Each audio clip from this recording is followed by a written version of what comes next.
But our special guest is here. You probably know of her. It's Ravana. How's it going?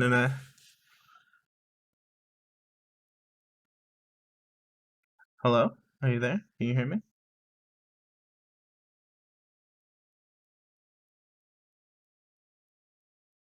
Hello. There we go. Uh Technical difficulties? Are you good? Everything? Can you hear me all right?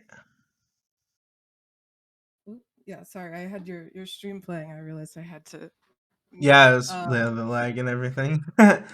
Yeah, well, welcome. I'm super excited. This is sorry if it's bad. This is the first interview I've ever done, but I'm gonna try to do my best. I'm sure it'll be great. Yeah, thank you for having me on. Yeah, no, I was like super excited.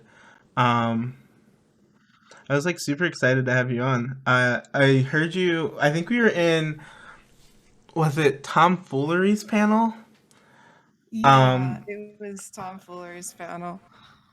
yeah, and I was like super like. You came in and you like everything you said was just like really fucking smart, and I was like, holy shit.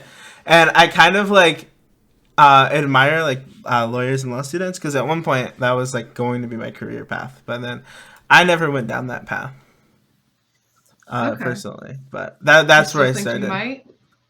It's I won't say it's out of the cards, but I wouldn't say it's like super likely. I mean, now I work in IT, so like, but I mean, IT law is the thing too. So Oh yeah, absolutely.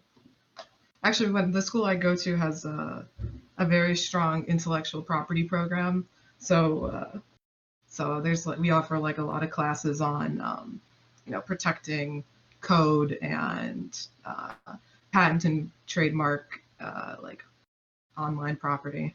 It's interesting. It's not what I'm going to do, but it's super interesting. yeah, and we'll definitely probably get into that in just a little bit here. But I wanted to start out and just give you a chance to like say your piece. Like who are you? Like and like what is it that you do? What is it that you study? Oh no. Yeah, I'm Ray.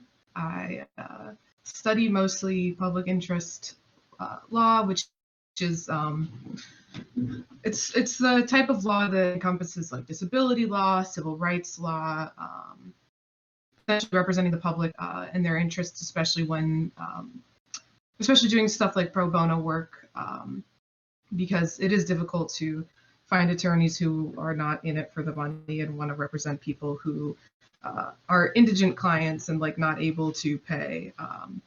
So that's the kind of law I study. I've worked with advocacy law groups that represent unhoused people. Um, I'm working currently in an immigration law clinic and doing research on criminal immigration law for the state of Indiana. And then this next upcoming year, I'm going to work at a disability law firm representing disabled individuals in lawsuits against the city of Chicago, particularly this one case we're working on, which is representing disabled homeless individuals who are suing Chicago for discriminating against them in the city's homeless shelters. All right. I mean, that's like awesome. And you're from Chicago, and you've worked. Have you always been from Chicago, or are you like from somewhere else and like went to school in Chicago? I'm from Chicago. Grew up like 20 minutes outside the city. Did my undergrad at University of Illinois, so I lived amongst the cornfields for like 2.5 years. But other than that, I've always been Chicago. Okay. I mean, I went when I went to school. My apartment was literally next to a cornfield. I once rode my bike past and like just grabbed a piece of corn off of like like a corn stalk in the middle of the autumn because it was just like I can to be honest.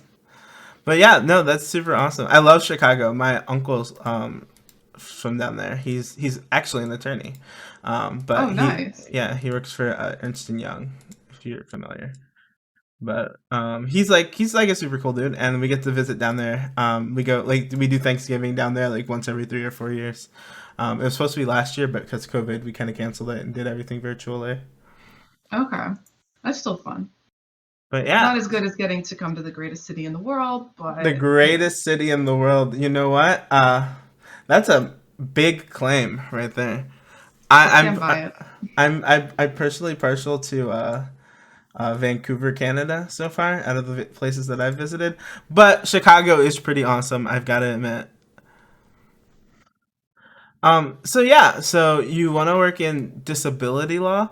So I actually had a really like a question. Is disability law like what exactly would like is enveloped under that? Is it more like would you say working with people who want to go through like governmental disability programs, or is it more like civil suits for people who do like who are discriminated against because of disability, like, or like is it all of it? Like what follows under like disability law? So disability law is kind of broad, but like the firm I'm going to be working for in the fall represents clients who are bringing civil suits for discrimination.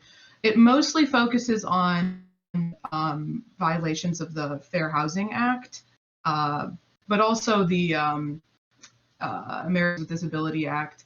Um, but it's a lot of lawsuits because they like for the most part specialize in representing individuals who are who have been discriminated against in housing in Chicago, which is how the suit against the city's homeless shelters comes into play.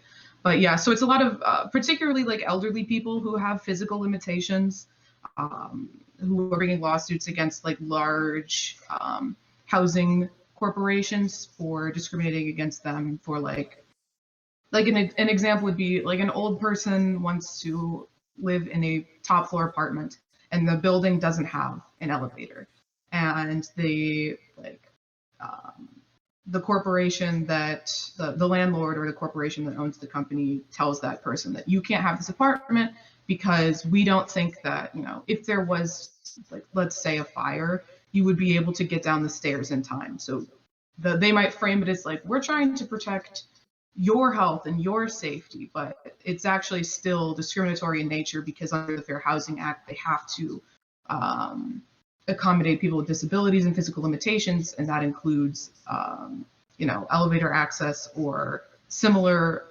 apartments on, accessible levels of the building. Yeah, I actually, so this isn't something that I think about every day, but I actually had to think a lot about this kind of stuff when my mother when she decided to move. She had a stroke way back, and she only has like mobility half of her body basically, and finding places that have like accessible like units is like can be kind of tricky. And at least in my area, it's not exactly I don't know the word for it is, but it's not exactly easy or straightforward either. Like a lot of times you would think that like, oh, like they just have an elevator, but no, sometimes it's just like they have a couple units on the first floor, and if they're all full, like you can't move into that place, and Yeah, it's a pain in the ass. All right, yeah, um, absolutely. yeah, so I'm gonna like turn tables a little bit and ask you more about law school and what that experience is like. Or I guess we could even start at undergrad if you want. But first off, what year are you in law school? I'm finishing my second semester right now. I'm a 1L.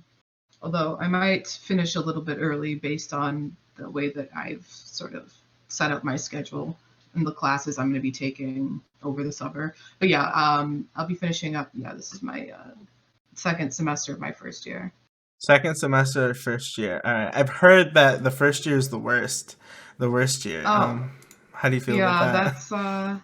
that's what they say. I mean, I feel like my experience differs greatly from most of the law students just because I started during a pandemic.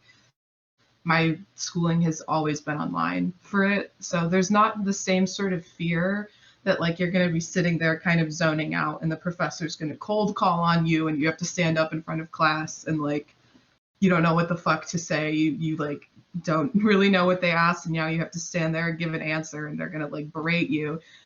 As opposed to like now if it happens, I'm on Zoom. I can pull my notes up right in front of me on the screen and like the same pressure is not there. Plus, the professors, I mean, at my school specifically, have been very accommodating with the pandemic. So they've sort of, I wouldn't say they've like lessened the workload, but they've definitely taken it a little bit easier on us, which has been like nice transition. But it's difficult. It's a lot of reading. Although I was a history undergrad, so like I'm kind of used to a lot of reading. Um, yeah, it's been a trip. I finished my courses for my legal writing already for this year. Absolutely different type of writing that I'd never done in my life, and it was like learning how to walk for the first time. Um, didn't I even bet. training myself not to write in passive voice is probably the most difficult thing that I've had to do in law school. But but yeah, it's been good. It's definitely hard. Based on all the two L's that I know, and like the three L's, one L's the hardest, just because your courses are sort of they're picked for you. You don't choose them, and you're like learning the doctrine for the first time, as opposed to like once you have the basics of the doctrines down and you know civil procedure, reading cases in the future and extending those rules that you've already learned to different areas of the law is substantially easier. Um, but yeah, at least I don't have to worry right now about studying for the bar exam like my 3L friends do. So jokes on them. Yeah. No, I actually really you pointed out like with COVID-19 that like people are being easier, and from what I've kind of gathered, I'm not in school, but from what I know from people in school, it's not that like necessarily that your work is any easier, but a lot of times because everything's being done in a different way, like professors and like administration are kind of giving people the benefit of the doubt when it comes to a lot of things, because a lot of things are being done for the first time even, because a lot of professors, and I bet this is probably true of law professors, like struggle with using computers. Oh my God, yeah. My contracts professor last semester, fuck this guy. He's a bitch. Not a fan of his. He gave me that word. It was my grade wasn't bad, but it was my lowest grade, and I am salty about it because he literally gave us an old exam that we had gone over in class as our final. So he fucked. And law school exams are on a curve, so only 5 people can get A's, and so on and so forth. But like because he had gone over the exam with us in class and given us his own answers, we all had those answers right in front of us. We were taking the exam, so everyone did extraordinarily well. So whether or not you got like an A or a B, I mean, I'm sure people got C's. I don't know, but depended on punctuation and like grammar because everyone had the basic answer correct. But this dude, he is a one of the leading professors in cybersecurity law, and this man couldn't figure out how to work Zoom. He knocked his camera off of his computer once during class and left it on the floor for 10 minutes without noticing. He like turned his computer off during class 6 times throughout the semester just by accident. This man, I can't believe he works in cybersecurity law. God bless him. God bless whoever hires him because this man doesn't understand the basic functions of a computer. But otherwise, professors been they're mostly young, so pretty good with Zoom. Although the breakout rooms are they really love that function, and it is annoying as shit to just be sitting in a breakout room with like a bunch of other students who are just like, I really don't know what the fuck's going on. So now we're gonna sit here and for 5 minutes and not learn anything. Okay. But yeah, otherwise it's been good. It's been a learning curve for them. Although they did have like a buffer sort of before I started school because they had like the second half of last spring to sort of figure out how to use Zoom and like move their content to the online format. So like my spring courses, those professors have been sort of on top of things because they already adjusted to teaching online the same content as opposed to my fall semester professors who were doing it for the first time. All right. No, that's awesome. I think that it's actually you'd be surprised. So I work in IT, and I work with people who can like code programs and like set up databases and know everything about every router, switch, or modem or server that you could imagine. And then like it's like I don't know how to like FaceTime audio call someone on my iPhone, and I'm like this is an actual conversation that we had literally yesterday. Where it was like this guy, and he's like, I think he's like 50 ish. He's like, yeah. He's like, well, Alex wants me to like FaceTime audio him, but I actually don't know how to do that. Like there's no option for it. And then you just like, oh, just like type his name in the contact and then click the FaceTime audio button. It's not that hard. And this is and this is like in IT. So I'm not actually surprised that like the cybersecurity, like the professor who's like an expert in cybersecurity law in the country is like knocking his like camera off and doesn't know for 10 minutes. It's like pretty cool. So you got into law from law school. You started this past fall, and before that you were a history major. Is there like a specialization with that, or I don't know how history majors work? Yeah, I majored in history and minored in poli-sci. Um, but like I wrote my first like research. I did my first research project on blaxploitation films because I had to pick something from the 1970s, and I found that really interesting.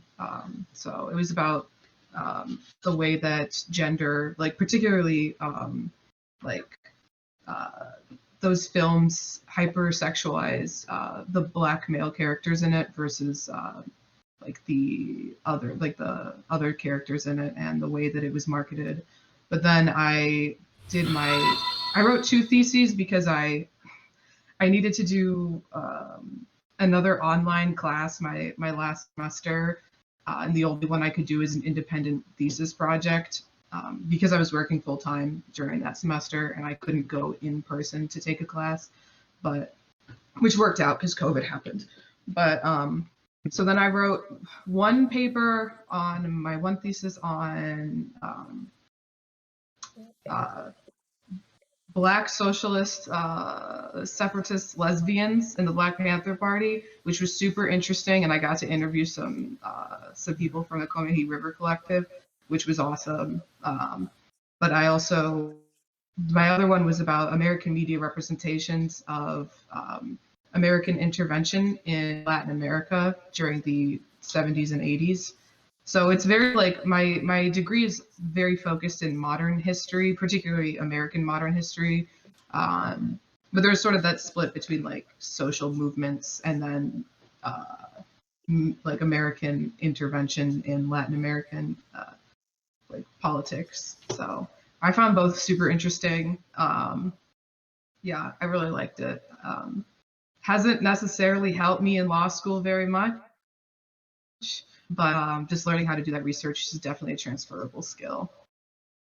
Yeah, when I was looking into going to law school myself, one thing it seems like I always tell people, and this is actually why I really struggled with school, is like when you go to med school, they're like, all right, by the way, before you get in, you need to know all these things about the human body at least, and you better know like biology, you better know basic like neuroscience, you better know this, that, and whatever, and then when you get to med school, we're gonna build on that.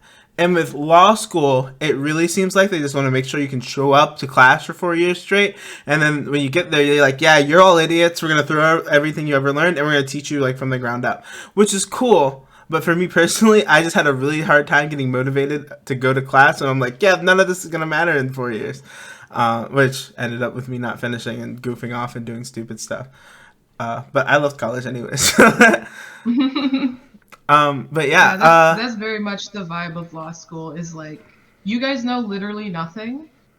You think you know shit, but you don't. And don't try to learn anything before you come here about law because it'll be wrong. Just wait and get here and we'll teach you. Which is like, why the LSAT has nothing to do with law, which is I don't know if you saw when Destiny took a practice LSAT to prove that he could be a lawyer, and it was the funniest thing to me because the LSAT has literally nothing to do with the law. It's just about how well you could take tests and like your ability to solve logic puzzles, which are stupid anyway. But Yeah, the LSAT is like I've heard it's like a really like stressful event for a lot of like pre people who are I guess pre-law. I've looked over practice LSATs. I was like, there's like no actual law in this. It's just it's logic puzzles, and it's actually like fun for me. I like logic puzzles, so I thought it yeah, was like really it cool to look through. it is funny though. Like once law school started, like the LSAT was such a big event leading up to law school. But once you get in, no one ever talks about the LSAT. Like no one ever mentions it. It doesn't matter what score you got. Like uh, if you got into a school, you got into a school, and you'll never worry about it again. All right. And then did you go into the history major poli sci minor knowing that you wanted to go into law school, or were you like this seems cool and then like halfway through decided you wanted to go to law school? Um, I've known I wanted to be a lawyer since I was like in kindergarten, and that's honestly the only job I've ever wanted to have since then. Although I know that like history poli sci is sort of the standard for people who are going to go to law school, but I really just picked those two because I was very interested in them, particularly history. I um, like became kind of passionate about when I took my first like eighth grade history class, and then I had some really good history teachers in high school. And then particularly because I didn't have to declare a major when I went to community college, but I had one professor for poli sci and history who's actually the first like socialist professor I'd ever had in my life. Very awesome guy. Like uh, rest in power. He unfortunately passed away a couple years back, but Sorry to hear definitely that. yeah. I mean, he was struggling with cancer for a long time, so he's had like at peace now. But yeah, he was an amazing person. Worked at like Cambridge for a period of time, and then at DePaul University, and then came to teach at my community college because he felt like he needed to give back to the community and wanted to teach people who actually wanted to be at school as opposed to people who just had parents that could afford to send them to school. He was fucking awesome. But yeah, he definitely motivated me to like, because originally I was just going to major in history, but he definitely motivated me to add the poli sci to it. But yeah, Okay. being a lawyer has been the goal for a long time now. All right. Do you have like family members who are attorneys, or was just like that's just the thing you wanted to do personally? Yeah, I don't have any family members that are attorneys. Most of my family members don't have college degrees, but when I was little, I used to my dad would always tell me that I was so stubborn and loved to argue for the sake of arguing and that I should be a lawyer. And it just kind of stuck with me. No, that's kind of how I stumbled upon it. I like to argue with people, and I like to like. I was like, whenever I played like games, not like video games, but like board games, I was super like, this is what the rule says, and this is why that's what the rule says, sort of thing, person. And that's kind of one of my friends was like, you ever thought about law school? As I was at like some science competition, and they were like, have you ever thought about law school? And I was like, no. I was like, you might really like it because you argue with everybody about any little semantic thing or any little thing that ever. And so that's kind of what set me down the path in the first place. Now, I never made it. You're way farther than I am. But like, I understand like the drive to like want to argue and like to be passionate about that sort of thing.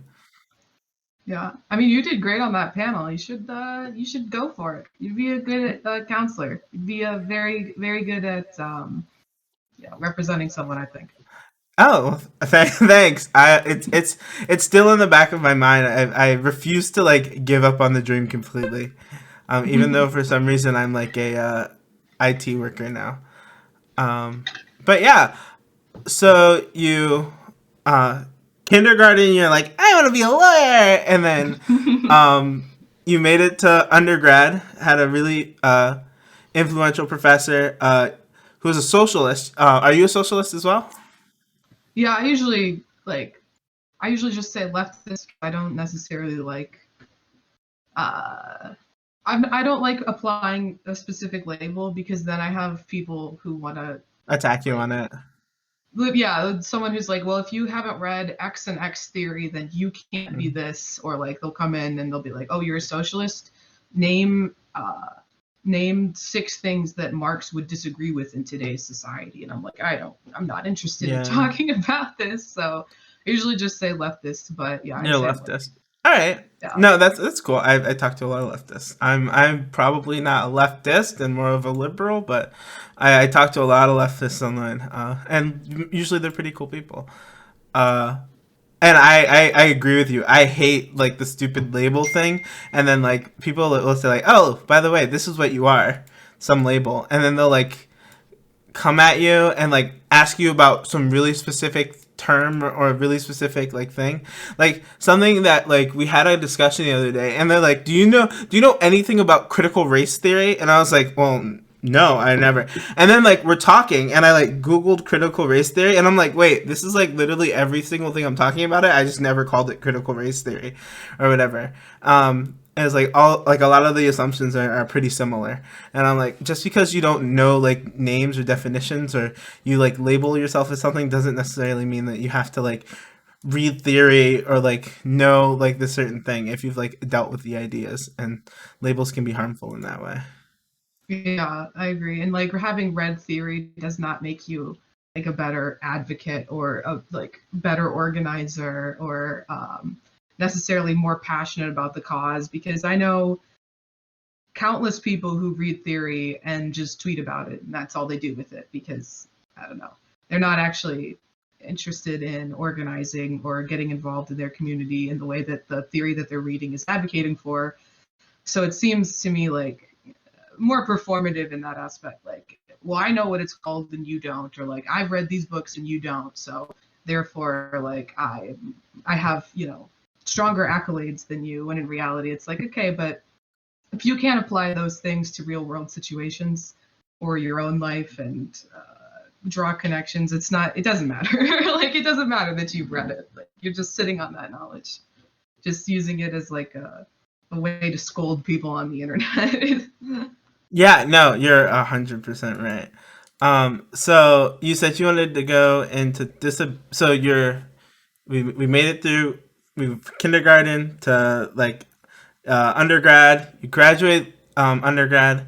You took the LSAT, then ignored it every day after that.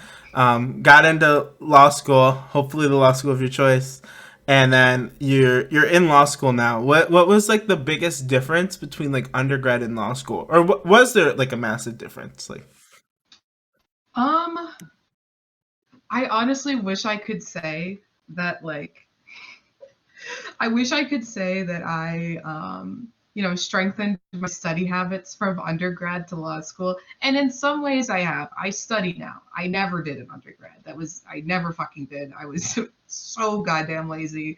And I had never really needed to, especially like as a history major. You don't need to study.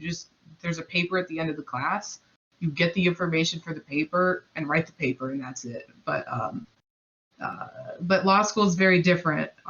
You really have to keep up with the reading and do the studying. I wish I did as much as uh, I want to. I don't. I'm still fucking lazy. I put in like 50% effort last semester and did fairly well. So it's really, it's really fucked with my drive, because now I'm like, I did very well last semester at low effort. So I'm like, maybe I could get away with it again. But uh, I'd say like the major difference is, even, I mean, in undergrad, they sort of say like, oh, your professors aren't going to like, you know, coddle you. They're not going to hold your hand, but they do. Like they absolutely do. Whereas in law school, it's very much like you're an adult, you know, like you're This is here the whole run. because you And want actually to did be. Everyone is here because they want to be, and you're going to get out of it what you put into it. And if you put in low effort, like for the most part, you're gonna get bad results, or like, yeah, for like tangentially. I mean, it depends on uh, how passionate you are about it, really. But also, just the grading scale is vastly different, because it is. I mean, I feel like most of the reason I was able to get away with being lazy is because your grade is absolutely dependent on how well everyone else does. So if you can sort of like game out, okay, I know that I'll do better than this group of people, so I don't have to worry about like working super hard in getting a medium grade, but like if I want to get a very good grade, I have to outperform the best person, because if you get the highest grade in a course in law school, you get an award, and then you can put that award on your resume and it looks very like good. So it's a lot more competitive. It's not so much a team effort with your classmates. Like people won't share notes because they don't want you to do better than them, or like you have to be sort of hesitant when joining study groups because you want to get in with a group of people that likes you and wants to see you do well, and there isn't someone in that group that's going to try to sabotage the rest of the people to like get ahead. And there's lots of great people in my law class, because the way that it works is you're sort of set into like a cohort. My cohort has 70 people in it, and we take all of our first year courses together, except for legal writing, and that's not curved anyway. But so there's like a good chunk of people in my cohort that suck nuts, and I hate them. They're like Federalist Society douchebags, and they want to do, you know, corporate law, and they want to represent massive corporations as they punch down at the little guy, and they don't really care about it. So they are the people to like stay away from, because they're going to try to make you do poorly to benefit them. But yeah, I'd say that was like definitely sort of a cultural shift from undergrad. Is, you know, you're not like all in solidarity, like, oh, I have no idea what's going on in this class. It's like some people are actively trying to give you bad information to harm you to help them.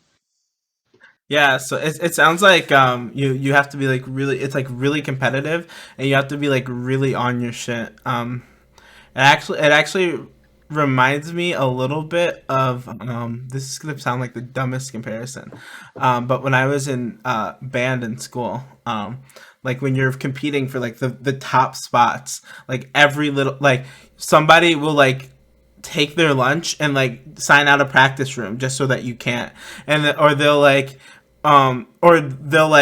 they'll say like, oh, we're doing this thing on this day when it's actually the day after, or the day before, and then you're not as prepped as you might have been. And it's just like and like while everyone, like, you have the people who want to see you do well, and like everyone's kind of nice to each other, that like behind the scenes there's those little like pokey jabby things of like, oh well, I'm gonna do better than you, and this is how we're gonna outperform each other to like get the spot above you, sort of thing. Yeah, I think that's a good comparison. My brother was drum major in high school, so it actually went on to do music performance in college. But yeah, so I definitely saw that competitiveness. I was in orchestra. We did not have that same.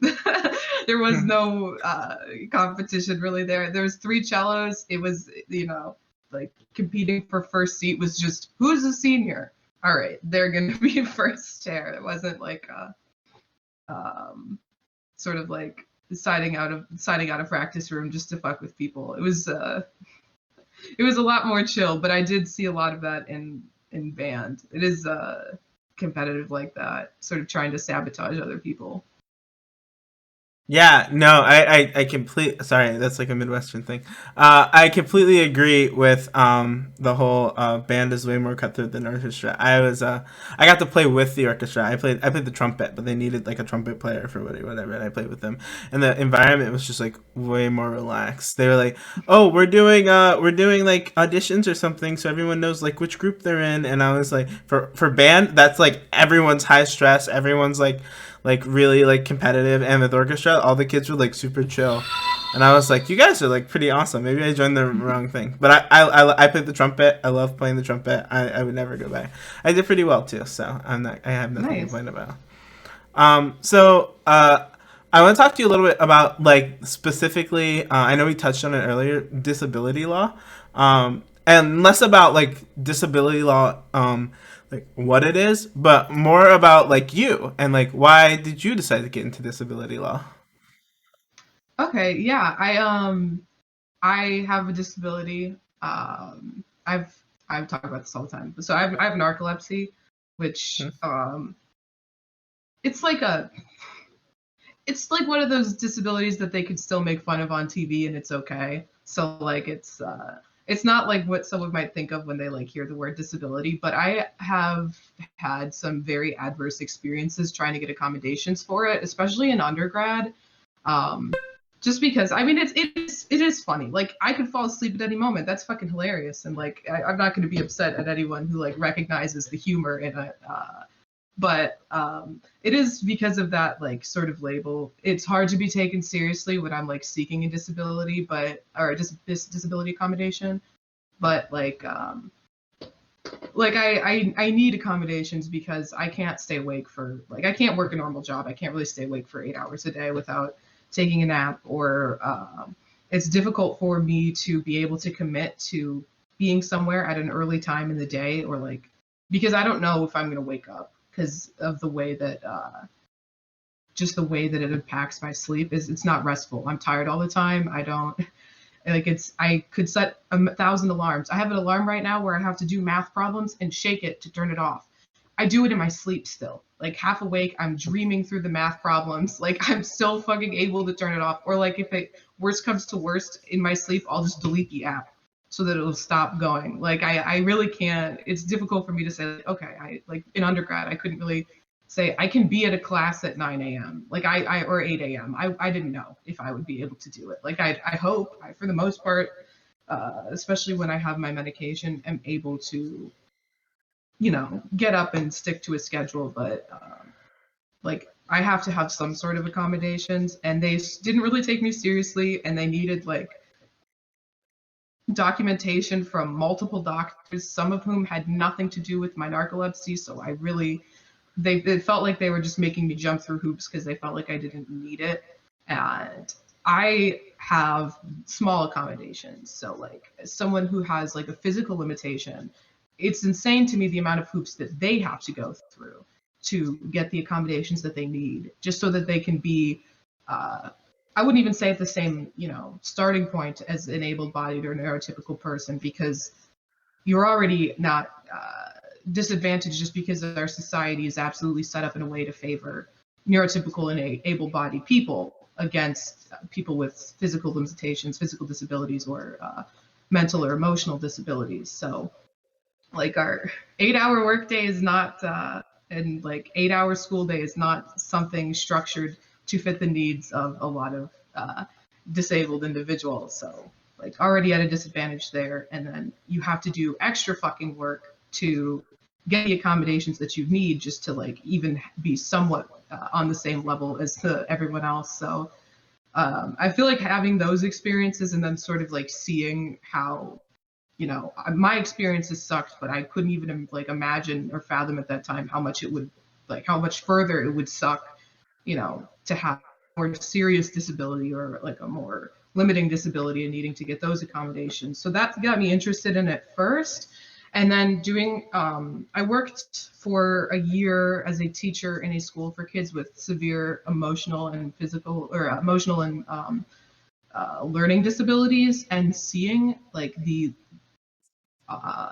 how the school system had to fail them until they like actually got any sort of, accommodations for their disabilities was horrifying to me. And that absolutely like drove me to want to practice disability law, represent particularly children up against school districts, because the things that those kids have to suffer through before they finally get any fucking accommodations is heartbreaking. And I want to be able to, work in a way that implements precedent through the court system where kids get their accommodations before the bad things happen to them, before they become traumatized, before they fall through the cracks. So, yeah, sort of a series of events.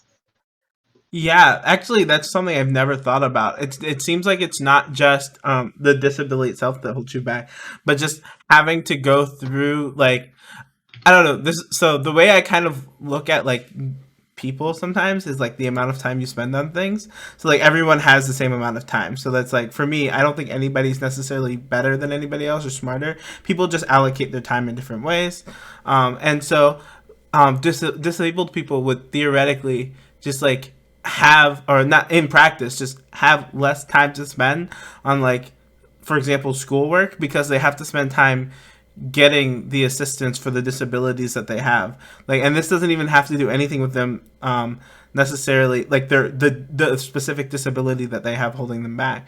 It's just that they have to like fight and go through all these, jump through like hoops and over bridges to get the things that they need so that they can start to work on the things that they want to. Absolutely. I mean, I think a lot of that was actually a really good way to think about it. The time allocation, I like that. But I feel like a lot of people's ideas about like what disability discrimination is like a someone applies, especially in the workplace, someone applies for a job and they don't get that job, and the employer states that it was because they had a disability, they couldn't have that job.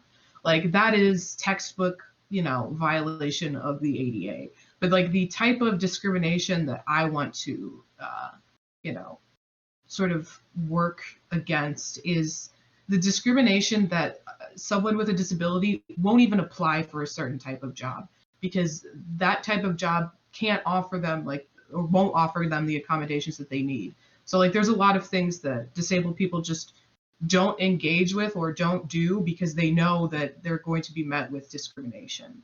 It's just so ingrained in the way that these systems are structured that it doesn't necessarily look on the surface like, oh, that's discriminatory, but the structural discrimination is still there and it's working against disabled individuals in a way that impacts, uh, their lives in a very, meaningful and real way, but is sort of often overlooked by, someone who might not be interpreting things through that lens.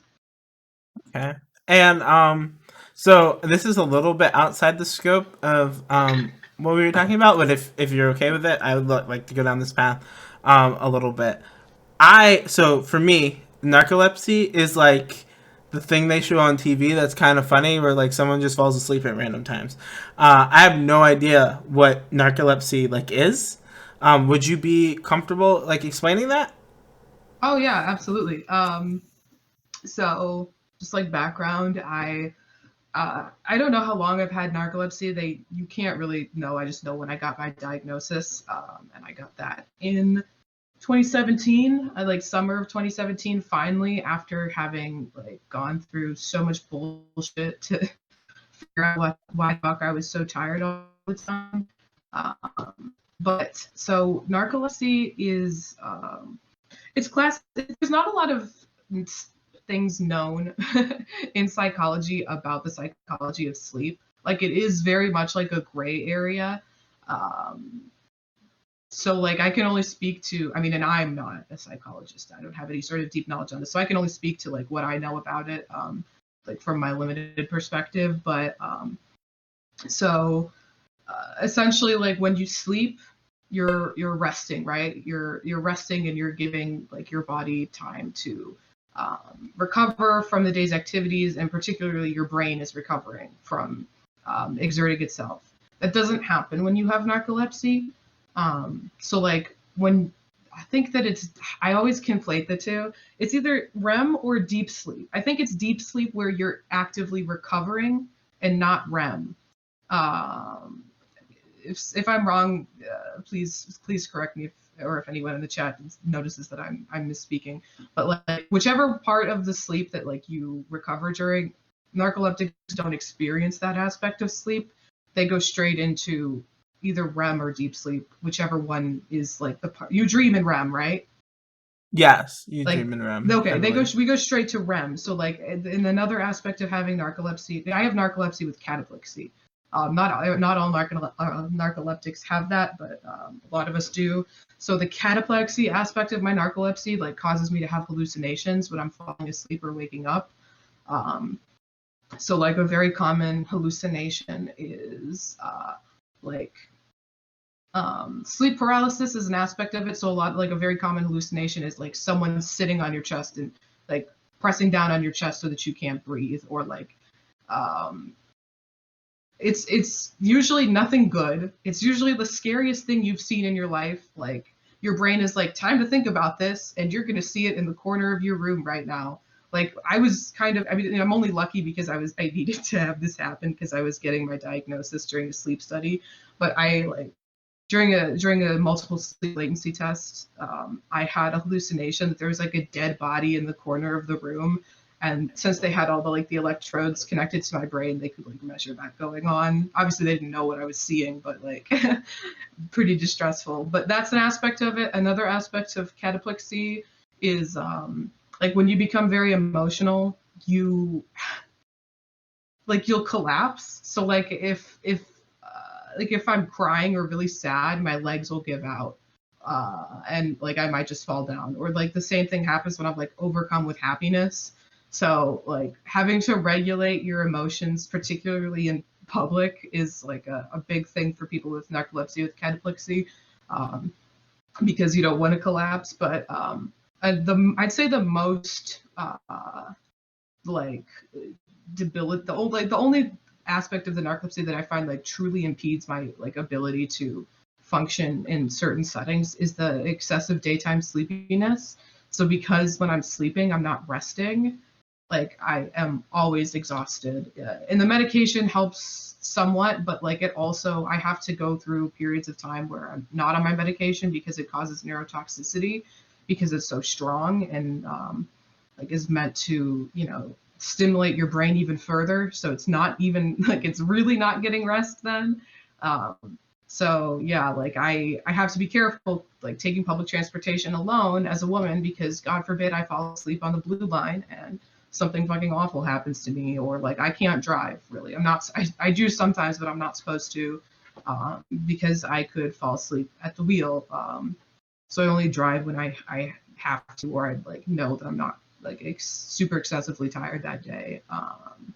But yeah, it becomes yeah, I'd say that that's like the most difficult part is just being never feeling well rested and like constantly being tired and not having the same level of alertness as someone who is like well rested would have. Although the cataplexy shit is annoying too. Uh, I'm tired of the hallucinations. Also, it causes you to have very vivid dreams and like I don't know. I feel like most people don't necessarily remember their dreams. I remember my dreams when I first wake up always, and they're always weird. And uh, I'm tired of like looking at people during the day, and I'm like, oh, you were in my dream. Oh, you killed me in my dream. Now I feel mad at you. Like I don't want to remember that. Obviously, though, that's just like an aspect of it that I personally find like annoying. So the excessive daytime sleepiness though is like the part that I really need the accommodations for. Okay. Yeah, I can't necessarily relate to like the cataplexy or the like excessive sleepiness during the day. But I totally understand. So a little bit of my background. The 2 years that I did spend in college were in studying psychology. I was super passionate about it, and we know so little about sleep. And something that I experience very rarely, and I kind of just manage it with habits, I guess. But I do experience sleep paralysis from time to time, and it's actually like one of the my one of my worst fears, because it's happened before, is that like I'll be like excessively tired, and I will like not like I'll like so it usually happens like when I go to wake up, like my alarm will wake you up and like boom, and like I hallucinate the whole 9 yards. It's really fucking awful, and Yeah, terrifying. And then like I won't be able to like make it to work or something like that. It's like really scary. yeah, it's a very unpleasant feeling. Definitely when I because I have medication to help me manage the cataplexy, which thankfully limits the um, uh, sleep paralysis from happening sometimes. But like I experience it the most when I'm like taking naps, and you definitely like feel yourself slipping into it, and like it's a matter of like, oh fuck, I don't want this to happen. Now I'm afraid to fall asleep. Like now I'm just gonna like force myself to stay awake so I can avoid this shitty feeling from happening. It's weird and it is super unpleasant. Yeah, it is. The first time it happened to me, I was like, I'm not gonna tell the whole story, but I was like, I was in like high school, and like I like was trying to wake up for like thing that I had on a weekend, and I ended up just skipping it because like I was just like didn't know what happened to me. And then like once I started to look into what it is, there's just like not a lot of information on like what it is or why it happens and stuff like that. There's like sort of loose correlations and a lot of anecdotes, but like in psychology, we kind of barely understand like why we even have to sleep. We just know that like certain things happen during it, and if you don't get it, it's bad. Um, Yeah. When I was living at home with my parents, whenever I would have sleep paralysis, my mom would put holy water on me. She's like, "We gotta keep the demon away from you." Like, I don't think that's what's going on, but okay.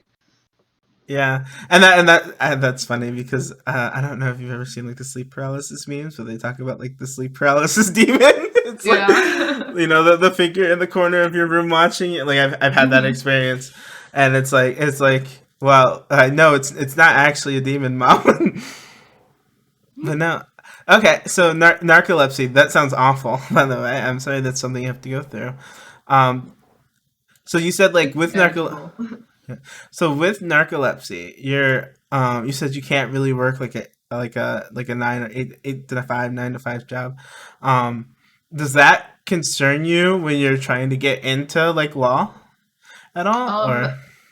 I think that's also one of the reasons why I want to do disability law is because a lot of, you know, disability advocacy groups and law firms are made up of disabled attorneys who, you know, the firm I'm working for is like the three partners in the firm, like two of the three of them are disabled. So they understand the need for accommodations and absolutely are willing to work around like my schedule. And another thing about being an attorney, if you're not like a corporate attorney, there isn't necessarily you can do work outside of like the 9 to 5. Like meeting with clients is one thing, like you have to do that within the 9 to 5, or like um, if you're doing litigation, like there's certain things that have to be done within that time frame. But like otherwise, like doing the research and putting together like a brief or doing a complaint, like there's no necessary like need to clock your hours between the regular 9 to 5. Like if you can do them uh, like outside that time, but you're still staying within like an 8 hour day. So like if I worked half my hours in the morning, took a 2 hour break and like took a nap and then like came back to it and did the other half of my hours, like my firm would be totally fine with that because just the structure of the firm, but also like the the scope of the work, it's not necessary to like be on the clock for 9 to 5, which is good for me. But like I also recognize that I am in a unique position because I have the privilege of being in law school and having a job like that, whereas so many, I say majority of people with disabilities don't have that privilege and have not been able to uh, find work like that. So they're sort of at the mercy of their employers and only able to take jobs that uh, or like having to force themselves to fit in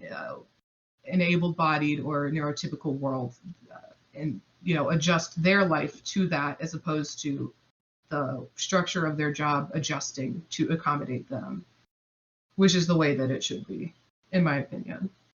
Yeah, no, I completely agree. I was just thinking about like my job is like you said like a 9 to 5 start. I work 12-hour shifts, and for me that's like not really that hard. The hardest part for me is like paying attention the entire time. But like for someone like you, that would just be like borderline impossible to like be actively like attentive for 12 hours and like straight and not like need to go to sleep or do something like that.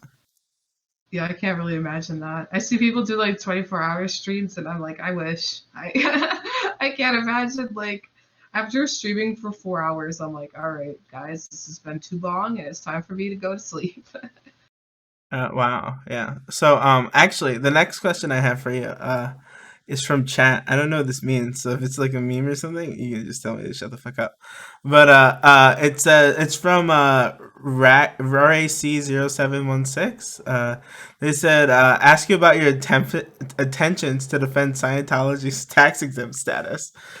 I don't even know where this came from. Like, RAC and the some other people in my chat have been like making fun of like me being a Scientologist. And I genuinely don't even remember like where that meme came from. I'm not a Scientologist, but I like genuinely have no idea where that originated from. But yeah, absolutely. I will go to the ends of the earth to defend the sanctity of Scientology and their right to be tax exempt, as they are a religious organization in nature and not a predatory cult that preys on young women who want to make it in Hollywood. All right, that was interesting. I actually this is like anecdote, whatever. But I went to visit, like I'm from Ohio, and Columbus is like the capital, and so I went down there. That's where I went to school, and I went to visit like the downtown area for once, and we were walking past this building, and there was like a Scientology church slash bookstore. I don't really know which one it was, and so we stopped in, and the guys there were incredibly strange. I'll say the least. They gave us free stuff though, which I Nice. never read or watched, but it's sitting in a box somewhere. Um, but Scientology is bizarre. I do have like a strange interest in like the leaving Scientology documentaries. Maybe that's where the joke came from, because I like the like shows about people who have gotten out of Scientology, or like the documentaries trying to like expose them for how they essentially use their recruits to do slave labor and how fucked up it is, and how they like get you to reveal your deepest darkest secrets to them, and then they use that as leverage against you to keep you within the church, and sort of how they were able to get tax exempt status. It's bizarre. It's one of the weirdest cults that is somehow still like legitimate uh, in certain circles, and like has not gotten the backlash that they deserve. I mean, they get a lot of backlash, but it's not enough considering how fucking heinous that organization is. yeah, I don't like I care very little about Scientology. I just remember I went to this. I still don't know whether it was a church or a bookstore. I think it was kind of both. But I went there, and the guy was like, we were like, "What is Scientology?" And it was like, "Oh, we just like believe in like knowledge and stuff, and that knowledge is good, and we should all try to have knowledge." And I was like, sorry, this doesn't seem like it should be a religion. Like, this is just common sense, dog. I'll see you later. Like, and I felt like maybe they were trying to like give me like the PC public, like, this is what Scientology is, to get me in so that they could like corrupt my mind with all their bad ideas. Yeah, that's like their tactic, is to lure people in. Like it's just like essentially like it's a, to call it the Jordan Peterson model. Like it's a self-help styled program, right? It's to make your life better, and then at the end they start feeding you absurd bullshit.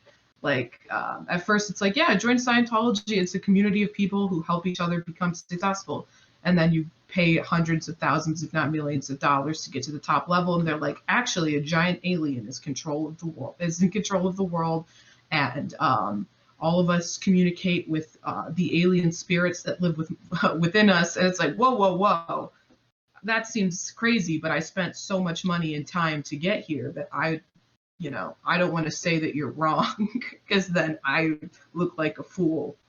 All right. So this is way too late to ask this question. What are you? How do you pronounce your name? Oh, Ravana. All right. And is that like do you go by Rayvana? Do you go by Ray? Is it?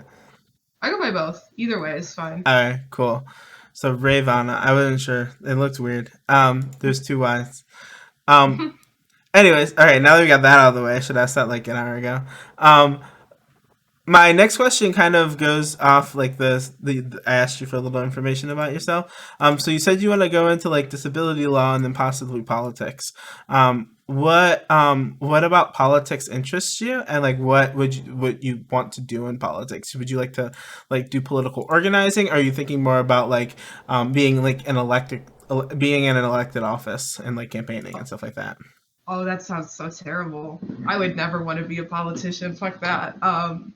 Like I Amen. can't I can't imagine going through the pain of a campaign. Like, also, as someone who streams on the internet and says, I don't know, not necessarily controversial things, but like, take clips of me out of context and, put them on the news as I'm running, a fucking congressional campaign, I'm gonna look pretty goddamn bad.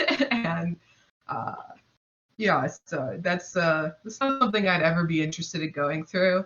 I would love to, if I was gonna work in politics, like electorally, which personally I don't necessarily think that electoral politics is uh, a successful means to producing the changes that I want to see come about in society. But like, if I was going to work in that capacity, I definitely want to be like campaign manager esque. I watched my favorite documentary, and I hate Bill Clinton as a person, I really do. But my favorite documentary is called The War Room, and it's about, and I hate these people too. So I don't know why I love this documentary so much.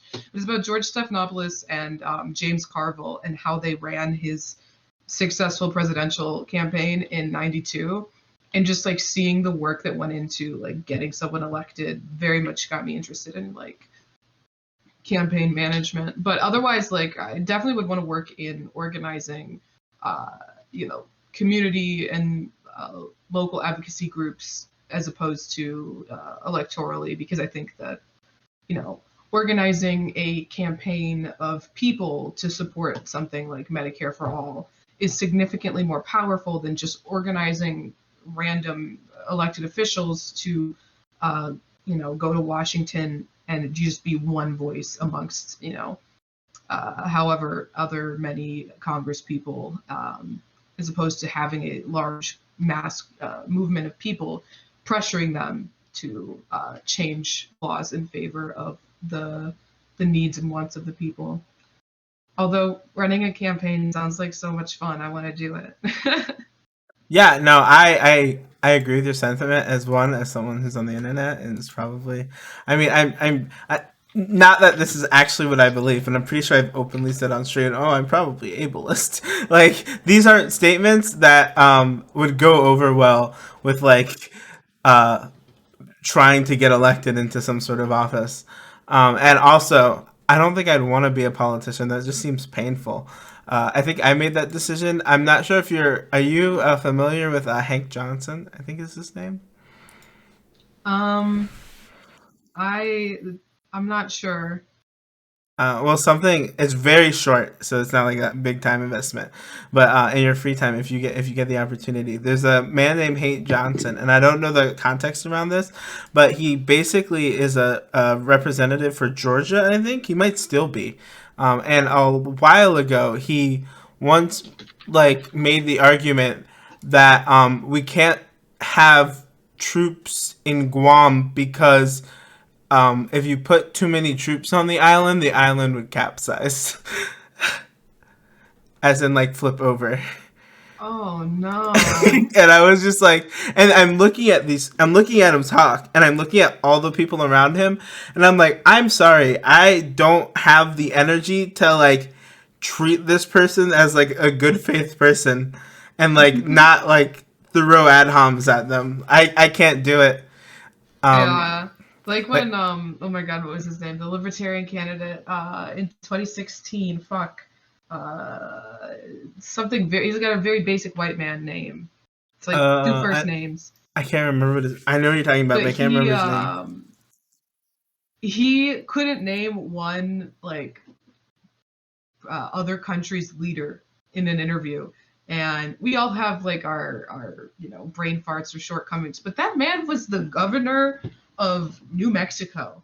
I'm like, you should know the name of one other one other country's president or like elected leader, or just any leader from a foreign country. Come on, man, just one. Just name literally one, and he couldn't do it.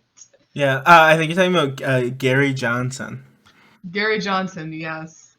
Yeah, and I just can't like I don't I really hate like being like I don't know what the word is for it. Not like political correctness. I really hate formality a lot of the time. And I can put up with it sometimes, but when if I had to hear someone do like who's like formally trying to be really fucking stupid, I would just like I'd throw like everything out the window.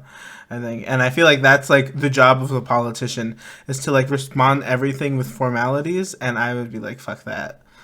Oh yeah, like I mean, I feel like the formalness of debate has, at least in presidential elections, been thrown out the window. You know, Yeah. seeing the debates between Trump and Biden, and literally just the insanity of those debates.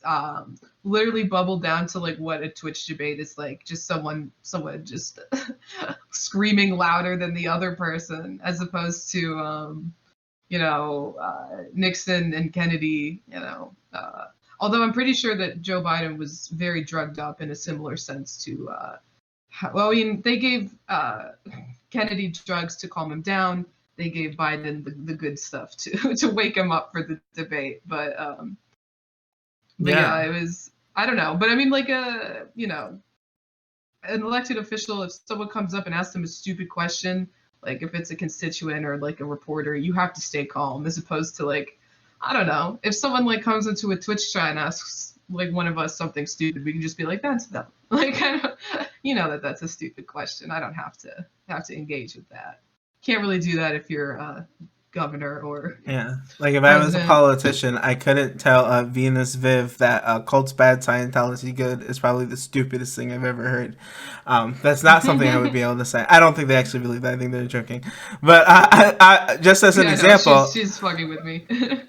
that's just something that I absolutely would not be able to say to one of the constituents who comes up to me and says, "Yeah," says something similar to someone like I was on a panel the other day with a guy named Tiger who was like, oh, I think it was last night. It was last night. Who was like, "Yeah, Oh no. systematic racism doesn't exist," and I'm just like. Yeah, I'm pretty sure this is probably something that could actually come up in elected office, and if that happened, I would get probably. Well, I would be if I was in the office, I would not get reelected because the words that would have came out of my mouth of that man would have been really bad. Yeah, no, I think that was the same panel we were on. We went like for hours after, because you left a little bit earlier, but like they were really trying to get him to understand it, and he just couldn't. But or refused. I wouldn't say he couldn't understand it. I think he chose not to. But like Yeah. a good thing that came out of that was that he said that he was 17 years old. I found that he was in my Discord and had given himself an 18 plus tag. So I was able to remove him from accessing information and things in my server that he had no business accessing, and Is could, that the one time I popped into your stream, all I hear is like I think I had it like running in the background as I was like working on like stream graphics or something, and I like sent you a message or whatever, and like all I hear is like you lied, you're eight, you're 17, you said you're 18, you're 14 for all I care, like get the fuck out of here, and I'm just like, what is she on about? And I think you're a little intoxicated, which like I empathize with, I was very drunk, but yeah. but yeah, that was like, what is she going on about? I was like, and then I was like, well, this guy's probably a piece of shit anyway. So, Oh yeah, it was like all right, yeah, I don't really have any more questions for you. If you want, we're like, I said like somewhere between 30 and 90 minutes. We're like almost at 90 minutes.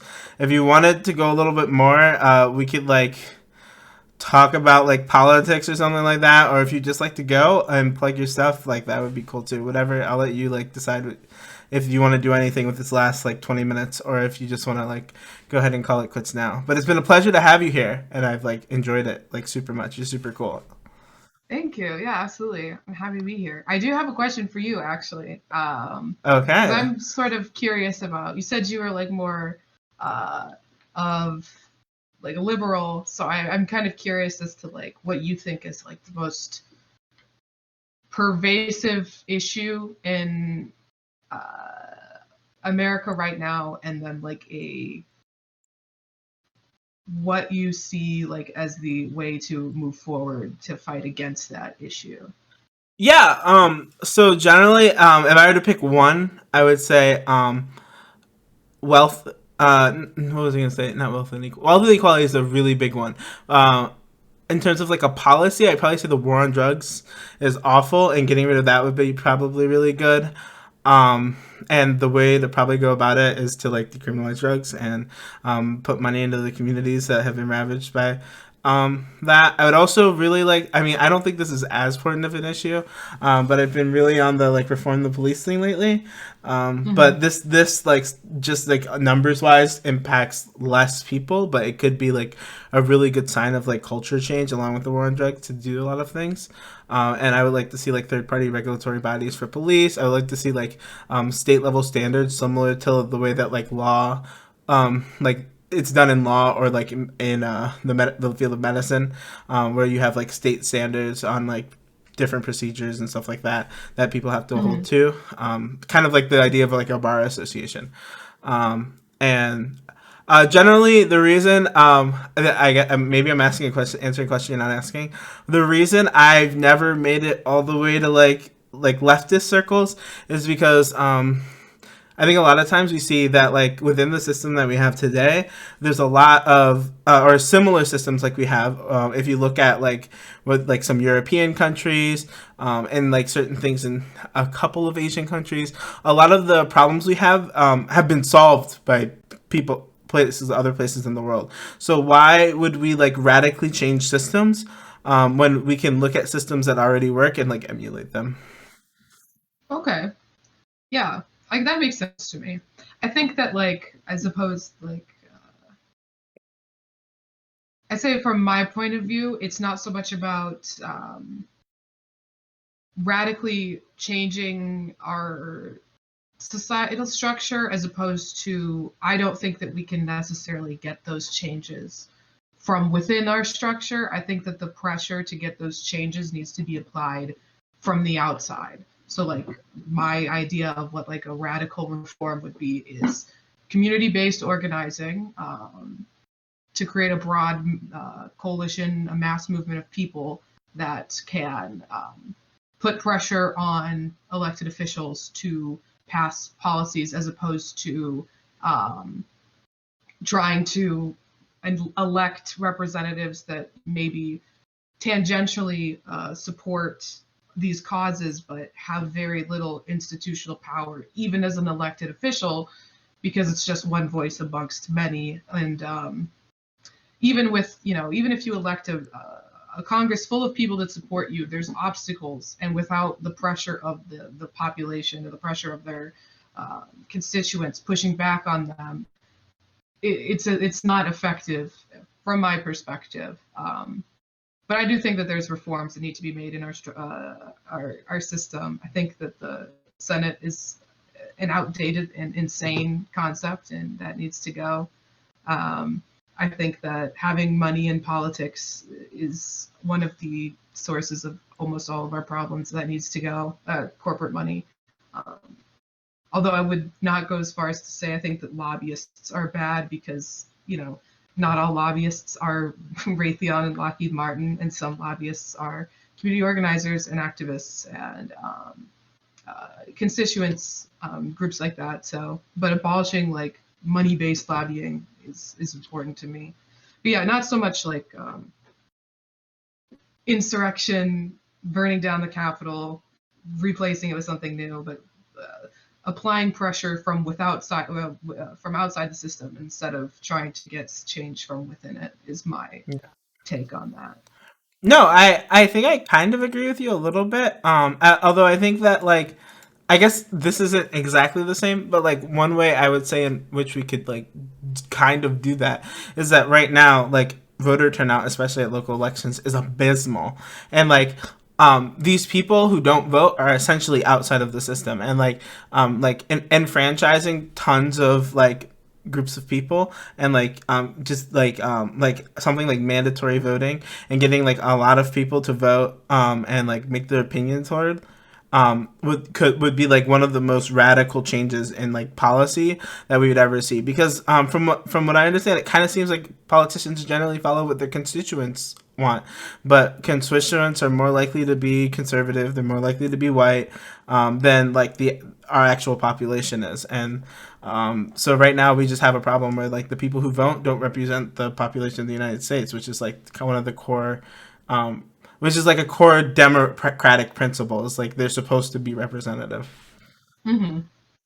Yeah, I mean, I definitely think that, uh, I'm not sure where I fall on mandatory voting, but I definitely think that there needs to be radical reform to our voting system to, because it has been carefully crafted in a way to be discriminatory, and the Supreme Court fucked up big time when their last ruling on the Voting Rights Act, uh, essentially saying, well, we haven't needed it so far, so I guess we won't need it in the future, as opposed to thinking like having this in place is the reason we haven't needed it.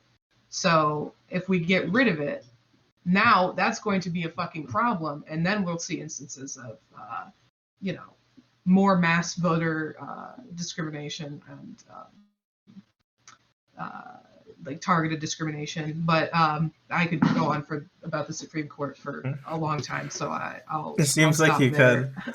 I have I'm not a one. fan of them. I have one last question for you, and then I say we can call it quits. But I'd love to do this again sometime. It was great. What do you think Absolutely, of? thank you. What do you think about the Electoral College? Oh, I think it's absurd. I think it's one of the strangest things that we have, and I think that the justifications for it in a modern context are crazy to me because, and I've had this conversation particularly with my dad, and I don't know why he gives a shit about the Electoral College as a man who lives in Illinois, um, and who has Illinois never. I mean, my dad has voted libertarian for forever, and I'm like, it does not. Your vote's going nowhere, Dad. And part of the reason why it doesn't count is the Electoral College, right? But anyway, like the arguments that I always hear in favor of it are like it represents small states, it gives small states a voice, but what it actually does is inherently anti-democratic. And I'm not like a democracy absolutist, or I don't think that like uh, everything should be by popular vote, or that we should vote on, direct democracy. That's what I was looking for. I don't believe necessarily in direct democracy. I don't think that the people should be given the task of voting directly on every single issue. It's not our job to do that.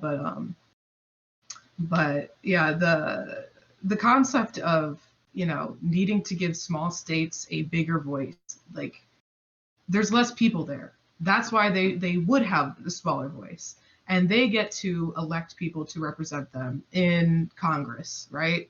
So why do they also need to have a substantially stronger say in the presidential election? Because it literally what it does is not just give them more of a voice, it gives them too much of a voice. And now we have tyranny by the minority, and these smaller states have a leg up on the more populated states, which inevitably turns into Republicans have a leg up on Democrats every presidential election because of the election.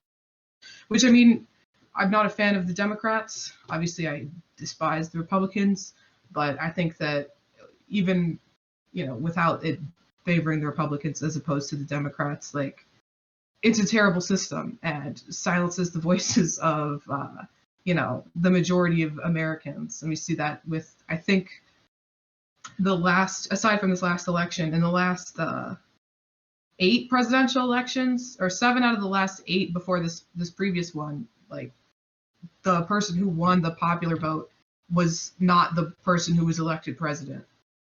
I might be misspeaking out of my ass, something like that. I don't know. I believe it's I think you're really either correct or really close. I think it's 7 out of the 8 last Republican presidents who were elected Yeah. did not win the popular vote or something like that. But I might be wrong as well. It might be president's period. Um, but yeah, no, my ears are actually pretty open. What so?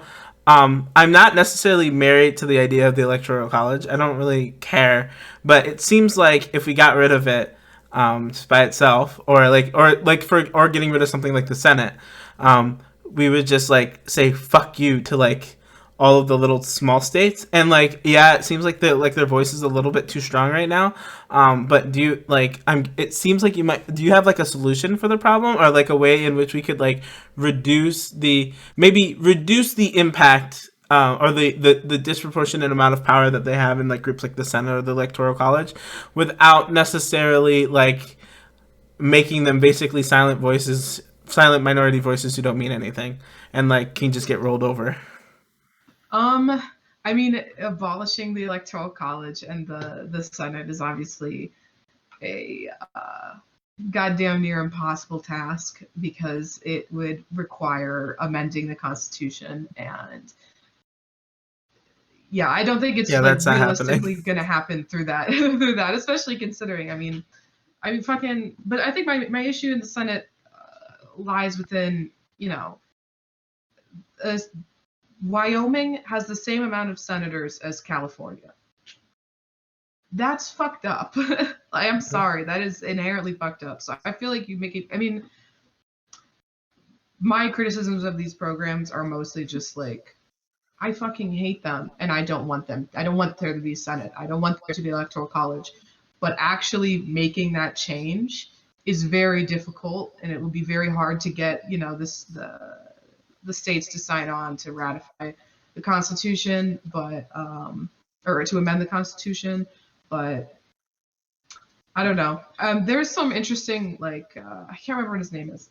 Fuck, I feel bad for forgetting. But there's a professor who's been doing research on how to get rid of the Electoral College in a more simple way, and it would be instead to like require that the electors vote proportionally based on their population, as opposed to vote. Or they have electors based on the population instead of electors based on their seats in Congress. So, God, I can't remember his name. I wish I could. And I'm not super well versed in this, but like, that would be one way to move forward that would be simpler than fully abolishing the Electoral College. So you could sort of get the same results without having to go through all the work. But Of even that is an uphill battle. The Senate is just my pipe dream. I just wish we could get rid Get of it. rid of I it. don't think Yeah. that that's gonna happen.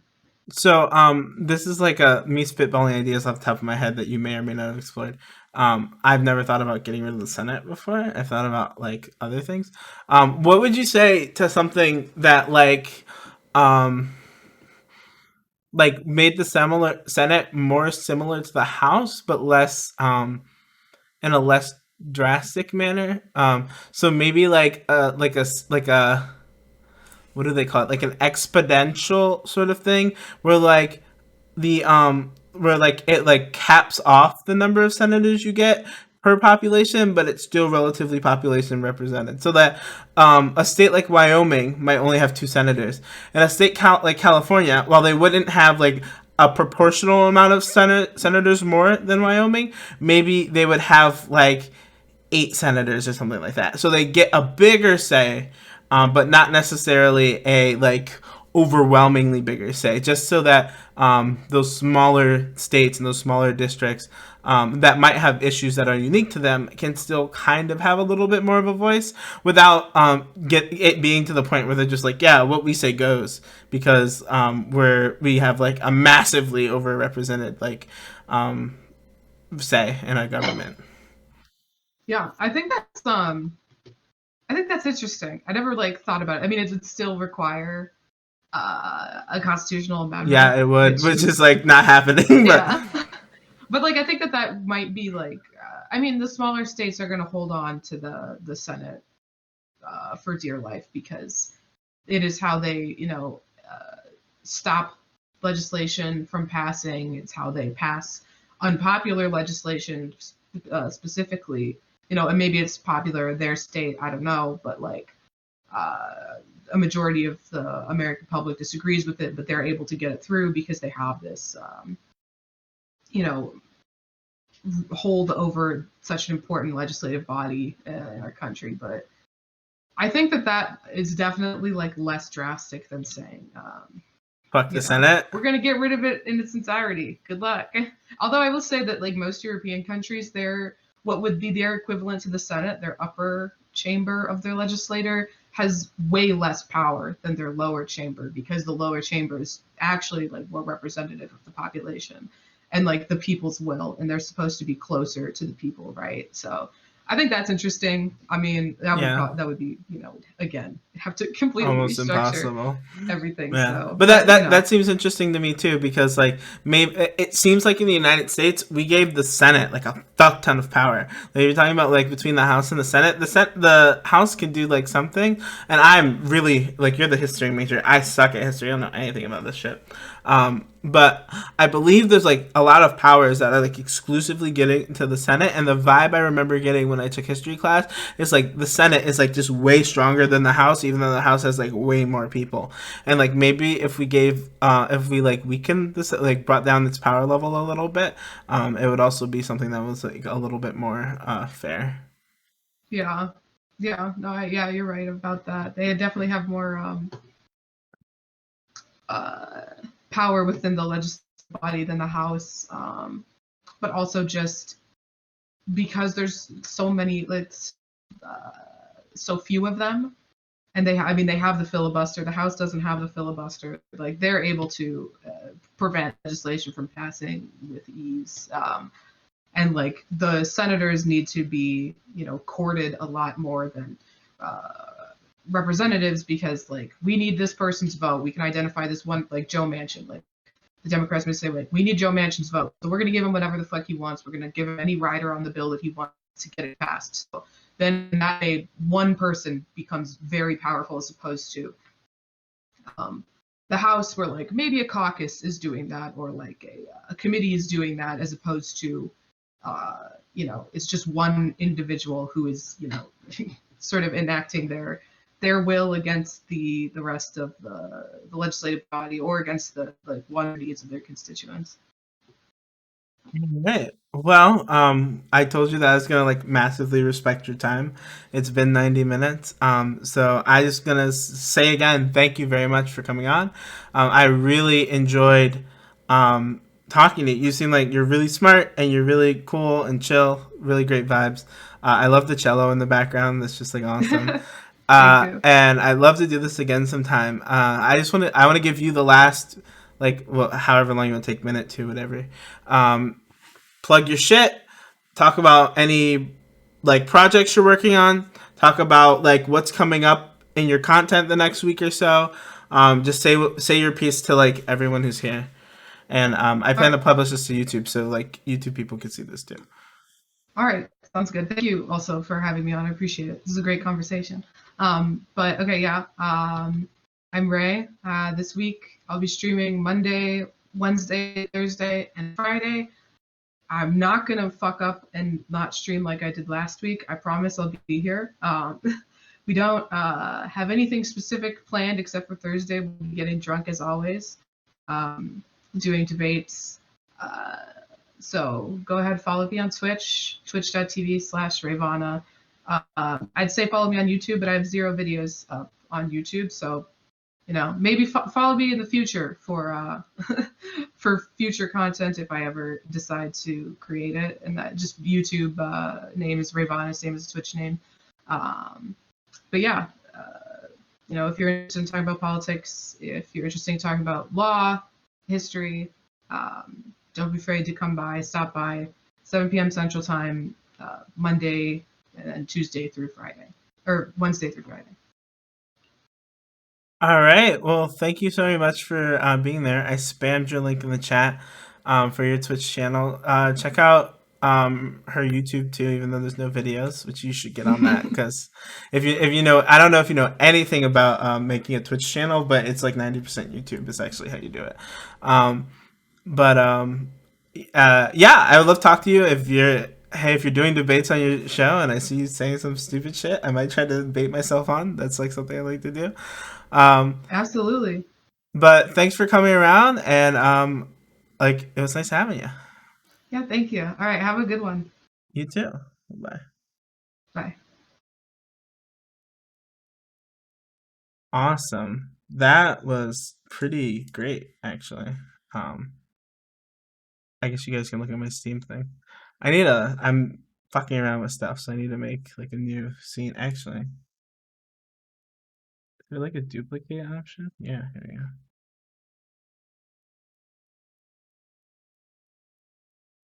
There we go. Easy. We fixed it. Yeah, thank you everyone for showing up. We're gonna try to do more content like this. First off, if any one of you in the chat or any, this is actually my first one, Filipino, which is what I'm gonna talk about. Is like if any of you in the chat want to have like a cool job or something cool that you're studying or a cool hobby, I really want to start doing more interviews with people. I like debating. I like playing games, and these things will probably still exist on this channel. But something that I always wanted to do is talk to people who do really cool and interesting things and who can like educate me, sort of. Like I really enjoyed talking to Ravana about law school and narcolepsy and history, and like these are things that I don't know very much about. So I definitely learned a lot today. And this is something I want to do. So if you know anybody, actually, if anybody knows someone who is a marine biologist and you can get them to DM me on Discord, I will give you $20.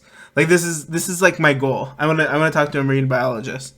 But other than that, if you know anybody who would who wants to come on and or who would be willing to come on and have like a job, whether it's like I really want to talk to a lot of like sciencey people who do like research and stuff, but I would also be down to talk to like people who do like in any field realistically, because I think it's awesome. So if you have someone who you know think would come on, hit me up. If you would like to come on, hit me up. Tell me what you do, and if I think you're worthy, you know, if I think it would be a good fit for like a nice conversation, I would love to have you on and talk about it.